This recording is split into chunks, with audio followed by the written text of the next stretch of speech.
এই আমার জুতোটা। মাহিব, বাবা তুমি এখানে?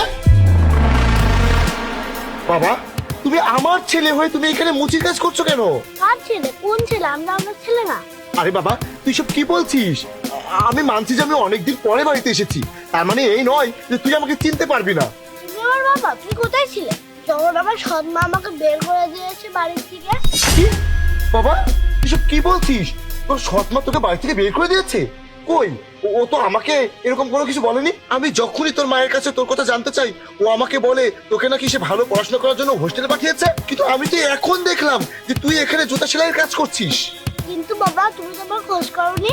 আসলে তুমি তো আমাকে ভালোবাসো না। না না বাবা, তুই যা ভাবছিস এমন কিছু না। আমি তো তোর দেখাশোনা করার জন্যই দ্বিতীয় বিয়ে করে তোর সৎ মাকে ঘরে এনেছি। আমি বাড়িতে এসে যখনই তোকে দেখার জন্য হোস্টেলে যেতে চেয়েছি, তোর সৎ মা আমাকে বলেছে তুই নাকি অনেক ভালো আছিস, তোর পড়াশোনা ডিস্টার্ব হবে, তাই সে আমাকে ওখানে যেতে নিষেধ করতো।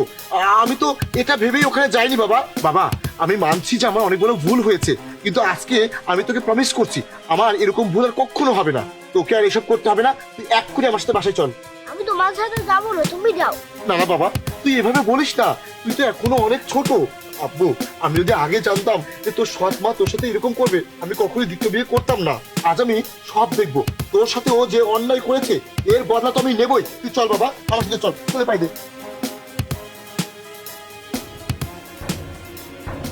লিপি, আরে জাহিদ, তুমি কখন এসেছো? আর তুমি আমাকে বলোনি কেন যে তুমি বাসায় আসবে? আরে লিপি আমি তোমাকে সারপ্রাইজ দেবো বলে কিছু বলিনি। আচ্ছা তুমি আমাকে একটা কথা বলো তো, মাহিব কি এখনো হোস্টেলে আছে নাকি বাসায় এসেছিল? ও তো 2 দিন আগে আবার হোস্টেলে চলে গেছে। এটা তো বড়ই আজব কথা, আমি যখনই ছুটিতে বাড়িতে আসি কখনোই আমার ছেলের সাথে দেখা হয় না।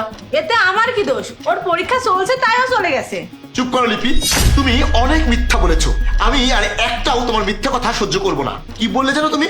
2 দিন আগেই আমার ছেলে হোস্টেলে চলে গেছে আর ওর পরীক্ষা চলছে। লিপি তুমি তো খুব মিথ্যা কথা বলতে পারো। দাঁড়াও আমি এক্ষুনি সব সত্যটা তোমার সামনে নিয়ে আসছি।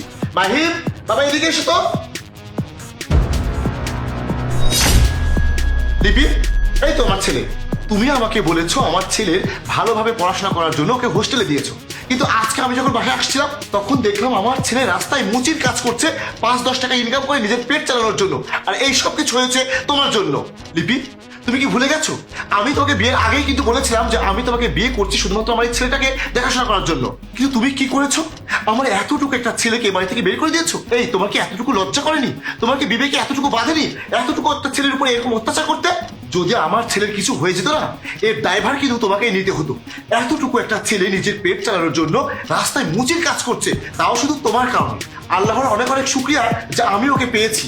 জাহিদ, তুমি আমাকে ক্ষমা করে দাও। আমি ওর সাথে যা করেছি অন্যায় করেছি। আমি আজকের পর ওর সাথে আর এমন করব না। ওর ভালো মতো দেখাশোনা করব। লিপি তুমি আমার এই মাসুম বাচ্চার সাথে যা যা করেছো, তুমি তোমার নিজের পেটের সন্তানের সাথে কি এগুলো করতে পারতে? একটা মায়ের ভালোবাসা কি সেটা তুমি জানো না। আরে লিপি তুমি তো এটা ভেবেও ওর মা হয়ে উঠতে পারতে যে এত কম বয়সে একটা বাচ্চা তার মাকে হারিয়ে ফেলেছে। তুমি আমার এই মাসুম বাচ্চার সাথে যে অন্যায় করেছো এর জন্য আমি তোমাকে কখনোই ক্ষমা করতে পারবো না। আমি আমার ছেলে দেখাশোনা একাই করব, আমার আর কাউকে প্রয়োজন নেই। আমি বুঝে গেছি সৎ মা কখনোই মা হতে পারে না। তুমি এক্ষুনি এই মুহূর্তে আমার বাসা থেকে বের হয়ে যাও, যাও।